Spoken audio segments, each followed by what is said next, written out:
बयान 16। कल की तरह आज की रात भी बीत गई। लोंडियों के साथ सुबह को सब औरतें पारी पारी मैदान भेजी गईं। महारानी और चंपा आज भी नहीं गई। चंपा ने महारानी से पूछा, आप जब से इन लोगों के हाथ फंसी हैं, कुछ भोजन किया या नहीं? उन्होंने जवाब दिया, महाराज से मिलने की उम्मीद में जान बचाने के लिए दूसरे तीसरे कुछ खा लेती हूँ। क्या करूँ, कुछ बस नहीं चलता। थोड़ी देर बाद 2 आदमी इस डेरे में आए। महारानी और चंपा से बोले, तुम दोनों बाहर चलो, आज हमारे सरदार का हुक्म है कि सब औरतें मैदान में पेड़ों के नीचे बैठाई जाएं, जिससे मैदान की हवा लगे और तंदुरुस्त में फर्क न पड़ने पाए। यह कह दोनों को बाहर ले गए। वे औरतें जो मैदान में गई थी, बाहर ही एक बहुत घने महुए के तले बैठी हुई थी। ये दोनों भी उसी तरह जाकर बैठ गई। चंपा चारों तरफ निगाह दौड़ा कर देखने लगी। दोपहर दिन चढ़ आया होगा। वही बुढ़िया जो कल एक औरत ले आई थी, आज फिर एक जवान औरत कल से भी ज्यादा खूबसूरत लिए हुए पहुंची। उसे देखते ही बूढ़े मियाँ ने बड़ी खातिर से अपने पास बैठाया और उस औरत को उस जगह भेज दिया जहाँ सब औरतें बैठी हुई थी। चंपा ने आज इस औरत को भी बारीक निगाह से देखा। आखिर उससे न रहा गया। ऊपर की तरफ मुंह करके बोली, मी सगमता, हम पहचान गए। वह औरत जो आई थी चंपा का मुंह देखने लगी। थोड़ी देर के बाद वह भी अपने पैर के अंगूठे की तरफ देख और हाथों से उसे मलती हुई बोली, चप कलाछट में बाप्रोफस, चुप रहोगी तो तुम्हारी जान जाएगी। फिर दोनों में से कोई न बोली।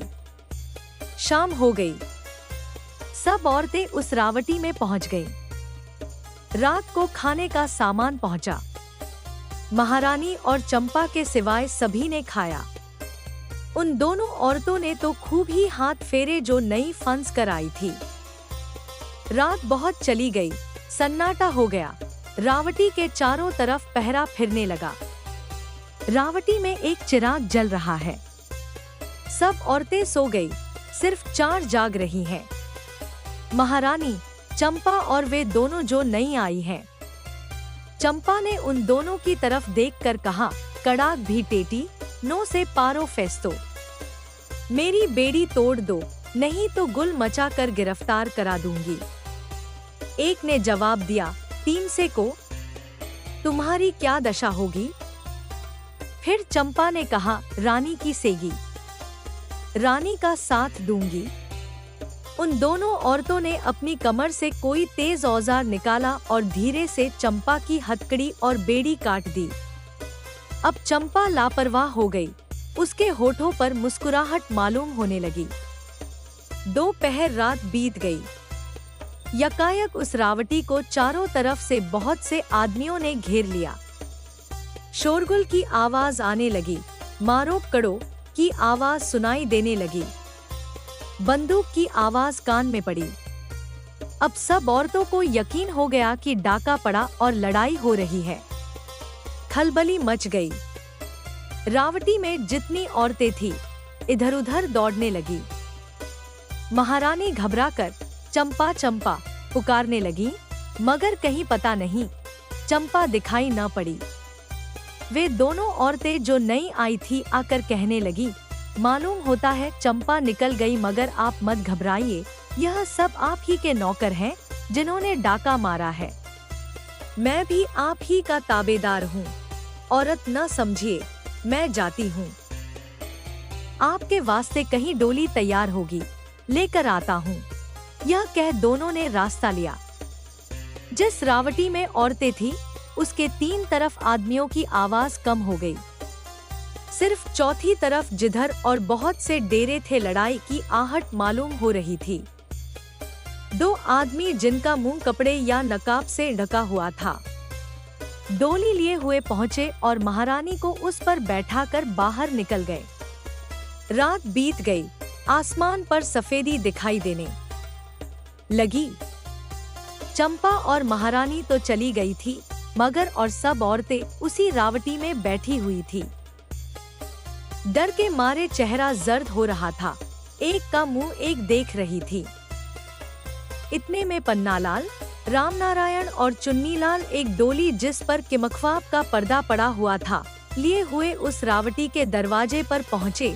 डोली बाहर रख दी। आप अंदर गए और सब औरतों को अच्छी तरह देखने लगे। फिर पूछा, तुम लोगों में से 2 औरतें दिखाई नहीं देती, वे कहाँ गई? सब औरतें डरी हुई थी। किसी के मुंह से आवाज न निकली। पन्नालाल ने फिर कहा, तुम लोग डरो मत, हम लोग डाकू नहीं हैं। तुम्ही लोगों को छुड़ाने के लिए इतनी धूमधाम हुई है। बताओ वे दोनों औरतें कहाँ हैं? अब उन औरतों का जी कुछ ठिकाने हुआ।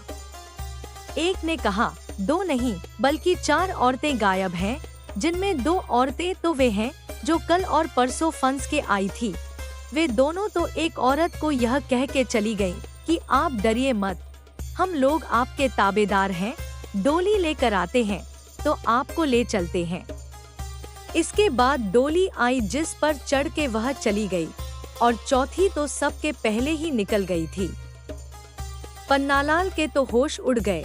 रामनारायण और चुन्नीलाल के मुंह की तरफ देखने लगे। रामनारायण ने कहा, ठीक है, हम दोनों महारानी को ढांढस देकर तुम्हारी खोज में डोली लेने चले गए। जफील बजाकर तुमसे मुलाकात की और डोली लेकर चले आ रहे हैं, मगर दूसरा कौन डोली लेकर आया जो महारानी को लेकर चला गया? इन लोगों का यह कहना भी ठीक है कि चंपा पहले ही से गायब है। जब हम लोग औरत बने हुए इस रावटी में थे और लड़ाई हो रही थी, महारानी ने डर के चंपा चंपा पुकारा, तभी उसका पता न था। मगर यह मामला क्या है कुछ समझ में नहीं आता। चलो बाहर चलकर इन बुर्दाफरोशों की डोलियों को गिने उतनी ही है या कम। इन औरतों को भी बाहर निकालो। सब औरतें उस डेरे के बाहर की गईं। उन्होंने देखा कि चारों तरफ खून ही खून दिखाई देता है, कहीं कहीं लाश भी नजर आती है। काफिले का बूढ़ा सरदार और उसका खूबसूरत लड़का जंजीरों से जकड़े एक पेड़ के नीचे बैठे हुए हैं। 10 आदमी नंगी तलवारें लिए उनकी निगहबानी कर रहे हैं और सैकड़ों आदमी हाथ पैर बंधे दूसरे पेड़ों के नीचे बैठाए हुए हैं। रावटिया और डेरे सब उजड़े पड़े हैं। पन्नालाल, रामनारायण और चुन्नीलाल उस जगह गए जहां बहुत सी डोलियां थी। रामनारायण ने पन्नालाल से कहा, देखो यह 16 डोलियां हैं। पहले हमने 17 गिनी थी। इससे मालूम होता है कि इन्हीं में की वह डोली थी जिसमें महारानी गई है। मगर उनको ले कौन गया? चुन्नीलाल, जाओ तुम दीवान साहब को यहाँ बुला लाओ। उस तरफ बैठे हैं जहाँ फौज खड़ी है। दीवान साहब को लिए हुए चुन्नीलाल आए। पन्नालाल ने उनसे कहा, देखिए हम लोगों की 4 दिन की मेहनत बिल्कुल खराब गई। विजयगढ़ से 3 मंजिल पर इन लोगों का डेरा था। इस बूढ़े सरदार को हम लोगों ने औरतों की लालच देकर रोका कि कहीं आगे न चला जाए और आपको खबर दी। आप भी पूरे सामान से आए। इतना खून खराबा हुआ, मगर महारानी और चंपा हाथ न आई। भला चंपा तो बदमाशी करके निकल गई। उसने कहा कि हमारी बेड़ी काट दो, नहीं तो हम सब भेद खोल देंगे कि मर्द हो, धोखा देने आए हो, पकड़े जाओगे। लाचार होकर उसकी बेड़ी काट दी और वह मौका पाकर निकल गई। मगर महारानी को कौन ले गया? दीवान साहब की अक्ल हैरान थी कि क्या हो गया। बोले, इन बदमाशों को, बल्कि इनके बूढ़े मियाँ सरदार को मारपीट कर पूछो, कहीं इन्हीं लोगों की बदमाशी तो नहीं है। पन्नालाल ने कहा, जब सरदार ही आपकी कैद में है तो मुझे यकीन नहीं आता कि उसके सबब से महारानी गायब हो गई है। आप इन बुर्दाफरोशों को और फौज को लेकर जाइए और राज्य का काम देखिए। हम लोग फिर महारानी की टोह लेने जाते हैं। इसका तो बीड़ा ही उठाया है। दीवान साहब बुर्दाफरोशों कैदियों को मैं उनके माल असबाब के साथ ले चुनारगढ़ की तरफ रवाना हुए। पन्नालाल, रामनारायण और चुन्नीलाल महारानी की खोज में चले। रास्ते में आपस में यूं बातें करने लगे। पन्नालाल, देखो आजकल चुनारगढ़ राज्य की क्या दुर्दशा हो रही है। महाराज उधर फंसे, महारानी का पता नहीं। पता लगा मगर फिर भी कोई उस्ताद हम लोगों को उल्लू बनाकर उन्हें ले ही गया। राम नारायण भाई बड़ी मेहनत की थी मगर कुछ न हुआ। किस मुश्किल से इन लोगों का पता पाया, कैसी कैसी तरकीबों से 2 दिन तक इसी जंगल में रोक रखा, कहीं जाने न दिया। दौड़ा दौड़ चुनारगढ़ से सेना सहित दीवान साहब को लाए, लड़े भिड़े, अपनी तरफ के कई आदमी भी मरे, मगर मिला क्या, वही हार और शर्मिंदगी। चुन्नीलाल हम तो बड़े खुश थे कि चंपा भी हाथ आएगी मगर वह तो और आफत निकली। कैसा हम लोगों को पहचाना और बेबस करके धमाका के अपनी बेड़ी कटवा ही ली। बड़ी चालाक है, कहीं उसी का तो यह फसाद नहीं है।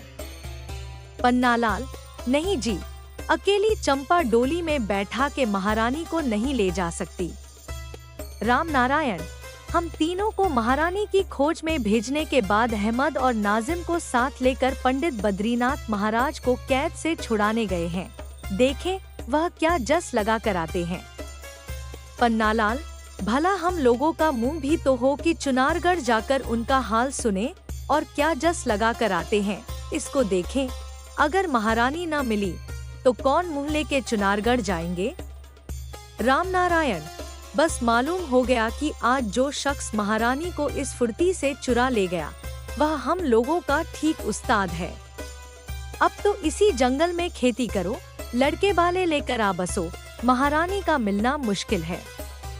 पन्नालाल वाह रे तेरा हौसला, क्या पिनिक के अवतार हुए हैं। थोड़ी दूर जाकर ये लोग आपस में कुछ बातें कर मिलने का ठिकाना ठहरा, अलग हो गए।